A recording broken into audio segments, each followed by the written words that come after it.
এই বিচার প্রক্রিয়ার নিন্দা জ্ঞাপন করা হয়েছে। বাংলাদেশে সুস্থ ধারার রাজনীতির প্রবর্তন তারা করতে চেয়েছিলেন। আমরা আশা করি তাদের এই অবদান জাতিকে অনুপ্রাণিত করবে যুগের পর যুগ, শতাব্দীর পর শতাব্দী। এক একটা পরিবার ছিন্ন ভিন্ন হয়ে গিয়েছে, কোথায় কে গিয়েছে দেশে বিদেশে,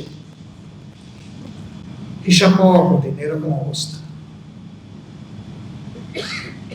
আজকে যার রায় হলো, তার একটা মেয়ে ছাড়া দেশে আর কেউ নেই। ছেলেটাও দেশ থেকে চলে যেতে বাধ্য হয়েছে। মাঝখানে একবার হিম্মত করে এসেছিল, ভয়ঙ্কর ছাপ তার উপর তৈরি হওয়ার কারণে আমরাই বলেছি, বাবা তুই চলে যা, তোমার ক্ষমতার আশ্রয় আমরা দিচ্ছি।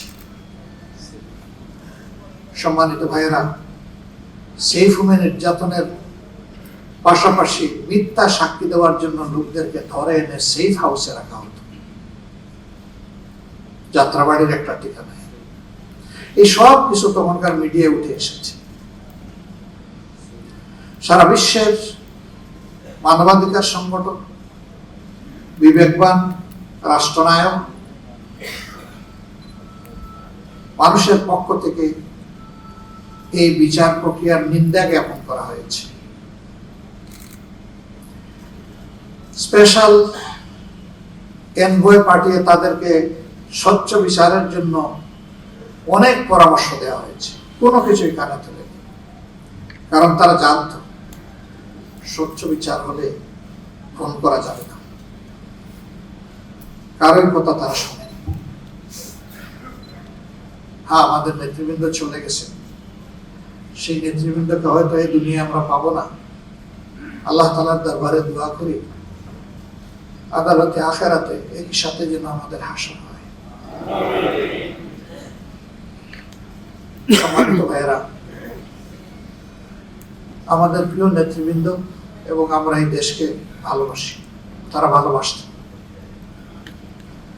ভালোবাসার জায়গা থেকে তারা চেষ্টা করেছেন দেশের মানুষের জন্য ভালো কিছু করার। তাদের সবটুকু যোগ্যতা উজাড় করে বাংলাদেশে সুস্থ ধারার রাজনীতির প্রবর্তন তারা করতে চেয়েছিলেন।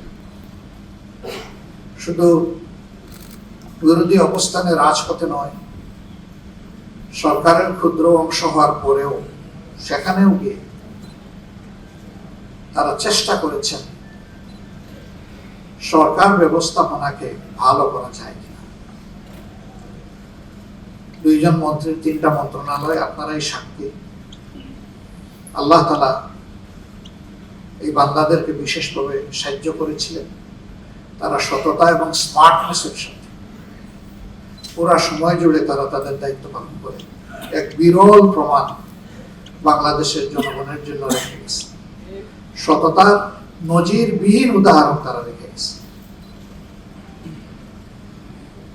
আমরা আশা করি তাদের এই অবদান জাতিকে অনুপ্রাণিত করবে যুগের পর যুগ, শতাব্দীর পর শতাব্দী, ইনশাআল্লাহ।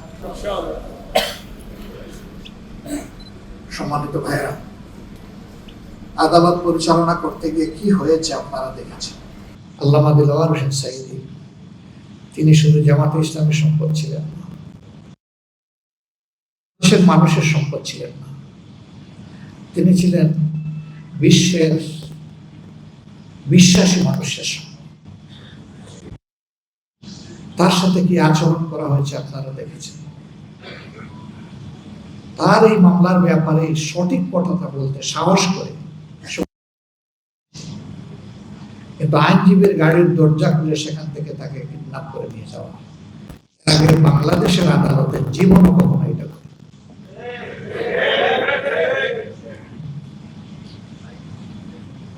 পাতানো ট্রায়ালের খবর মিডিয়া এসেছে, আপনারা দেখেছেন। বিচারক বলছেন আপনি খাড়ায় যাবেন, আমি বসায় দেব, জনগণ বুঝবে আমাদের মাঝে কোনো বোঝাপড়া নাই।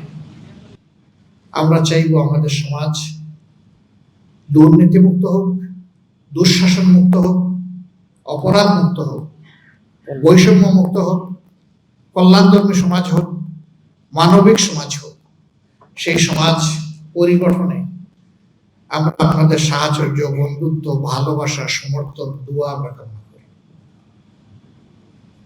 আল্লাহ তাআলা আমাদের দেশবাসীকে হেফাজত করুন, পুরো দেশকে হেফাজত করুন।